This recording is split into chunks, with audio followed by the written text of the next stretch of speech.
Right, good morning. We are on the record. This is cause number CR 29222805. This is State of Idaho versus BRYAN KOHBERGER. Mr. KOHBERGER is in custody. He is appearing here in court with his attorneys, Ms. Taylor, Mr. Logston. Mr. Thompson, Ms. Jennings appearing on behalf of the state. This is the time set in the matter for the preliminary hearing status conference. So I am going to inquire of counsel. Ms. Taylor, what's the status at this time? Thank you, Your Honor. We are going to ask the court to set preliminary hearing out into June. We would request the 3rd or 4th week of June and probably 4 or 5 days for preliminary hearing.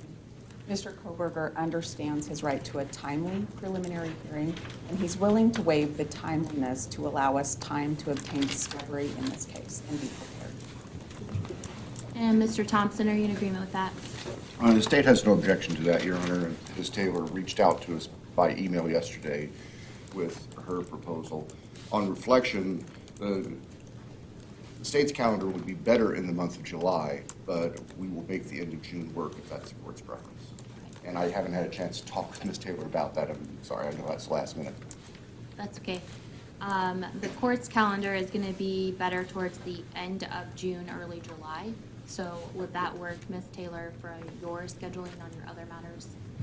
Your Honor, yes. If we take that 4th week in June, that's actually best. Okay.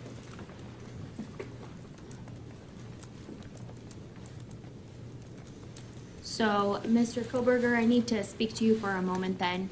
Sir, you do understand, and Ms. Taylor has represented here, that she's advised you of your right to have, or fully discussed with you, the right that you have, which is to have your preliminary hearing within 14 days of the date that you initially appeared before this court.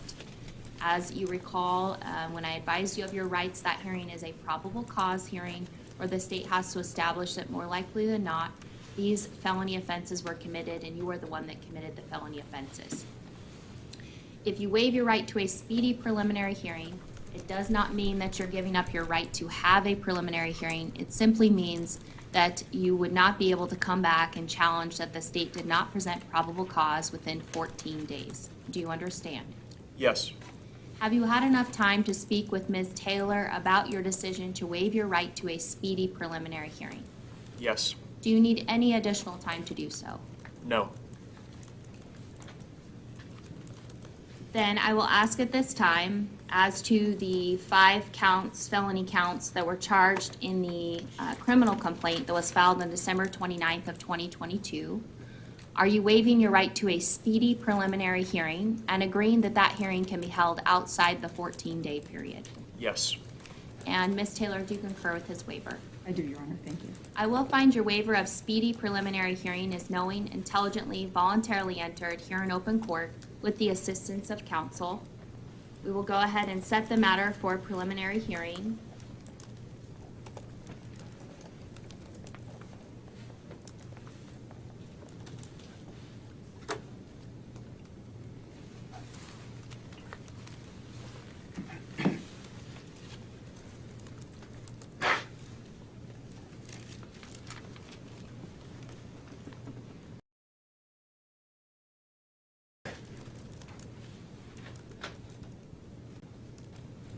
Monday, June 26th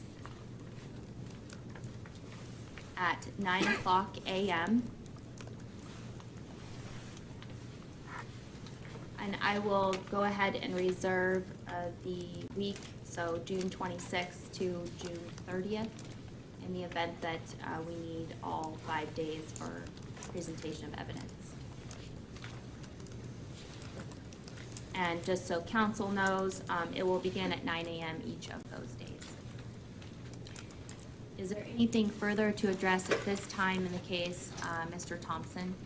Not from the state's perspective, Your Honor, no. All right. Or Ms. Taylor? No, Your Honor. Thank you. Okay. Mr. KOHBERGER, then you will be remanded into custody on your same no bail at this point in time, pending further proceedings. Again, we'll send notice out to council, and we will be in recess for this morning. Thank you, Your Honor. Thank you.